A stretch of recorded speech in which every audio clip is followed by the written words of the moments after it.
Breaking Dawn by Stephanie Meyer. Chapter 14. How's the rib? I asked.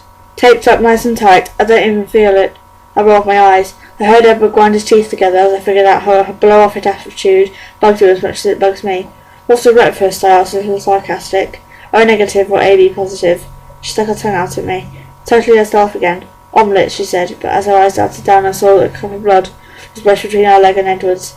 Just go get some breakfast, Jake, Seth said. There's a bunch in the kitchen. You've got to be empty. I examined the food in his lap. It looked like half a cheese omelette and the last fourth of a frisbee-sized cinnamon roll. My stomach growled, but I ignored it. What are you having for breakfast? I asked Seth critically.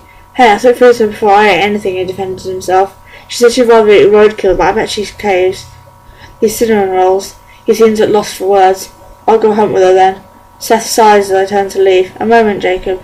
It was Carlyle asking, so when I turned around again, my face was probably less disrespectful than it would have been if anyone else had stopped me. Yeah? Carlyle approached me as I drifted off towards the other room. He stopped a few feet away, just a little bit farther away from the normal space between the two humans having a conversation. I appreciated him giving me my space. Speaking of hunting, he began in a sombre tone, that's going to be an issue for my family. I understand that our previous truce is inoperative at the moment, so I wanted your advice.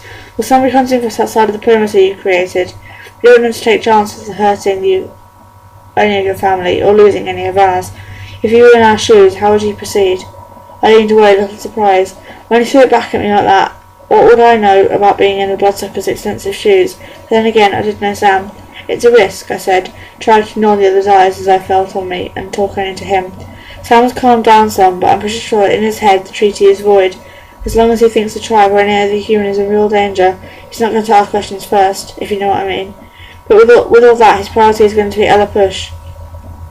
There aren't really enough of them to keep a decent watch on the people while putting out hunting parties big enough to do too much damage. I bet he's keeping it close to home. Carl laughed thoughtfully. So I guess I'd say go out together just in case, and probably you should go in the day, because we'd be expecting, like, traditional vampire stuff. You're fast. Go over the mountains and hunt far enough that there's no chance that anyone that far from home. And if Bella behind, then I'm protected. I snorted. What are we, chopped liver? Carlyle laughed, and his face was serious again. Jacob, you can't fight against your brothers. My eyes tightened. I'm not saying it wouldn't be hard, but if they really come to kill her, I'll be able to stop them. Carlyle shook his head, anxious. No, I didn't mean that. You would be incapable, but it would be very wrong. I can't have that on my conscience. It wouldn't be on yours, Doc. It will be on mine, and I can take it. No, Jacob. We'll make sure that our actions don't make that a necessity. He frowned thoughtfully. We'll go through it at a time. He decided for a second. That's probably the best we can do. I don't know, Doc. Dividing down the middle isn't the best strategy. We've got some extra abilities that will even it up. If Edward was one of the three, he'll be able to give us a few miles radius of safety. We both had a glance at Edward. His expression had Carlyle backtracking quickly. I'm sure there are other ways too, Carlyle said. Clearly, there's no physical need strong enough to get Edward away from Bella now. Alice, I imagine you could see which route would be a mistake. The ones that disappear, Alice said, nodding. Easy. Edward, who had gone all tense to Carlyle's first plan, loosened up. Bella was staring unhappily at Alice, that little quiz between her eyes that she got when she was stressed out. Okay then, I said. That's settled. I'll just be on my way. Seth, I expect you on at dusk, so get a nap in there somewhere, alright? Sure, Jake. I'll face back as soon as I'm done, unless... He hesitated, looking at Bella. Do you need me? She's got blankets, I snapped at him. I'm fine, Seth, thanks, Bella said quickly. And then as we flitted back into the room, a big covered dish in her hands. She stopped hesitantly, just behind Carlyle's elbow, her wide, dark, gold eyes on my face. She held the dish out and took a shy step closer. Jacob, she said quietly. Her voice wasn't so piercing as the others. I know it's unappetizing to you, the idea of eating here, or it smells so unpleasant, but I would feel much better if you take some food with you when you go. I know you can't go home, and that's because of us. Please, ease some of my remorse. Take something to eat. She held the food out to me, her face all soft and pleading.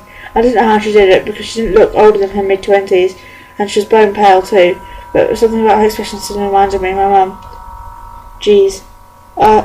Sure, I mumbled. I guess maybe Leah's still hungry or something. I reached out and took the food with one hand, holding it away at arm's length. I could dump it under a tree or something. I didn't want her to feel that. Then I remembered Edward. Don't say anything to her. Let her think I ate it. I didn't look at him to see if he was in agreement. He'd better be in agreement. Bloodsucker owed me. Thank you, Jacob, Esme said, smiling at me. How does some place have dimples, for crying out loud? Thank you, I said. My face felt hot, hotter than usual. That's the problem with hanging out with vampires. You got used to them. They started messing up the way you saw the world. They started feeling like friends. Will you come back later, Jake? Bella asked as I tried to make her run for it. I don't know. She pressed her lips together like she was trying not to smile. Please, I might get cold. I held deeply through my nose and I realised too late that wasn't a good idea. I winced. Maybe. Jacob? Esme asked. I backed towards the door as she continued. She took a few steps after me. I left a basket of clothes on the porch. They're for Leah. They're freshly washed. I tried to stretch them as little as possible. She frowned. Do you mind taking them to her? On it, I muttered, and I ducked out the door before anyone could guilt me into anything else.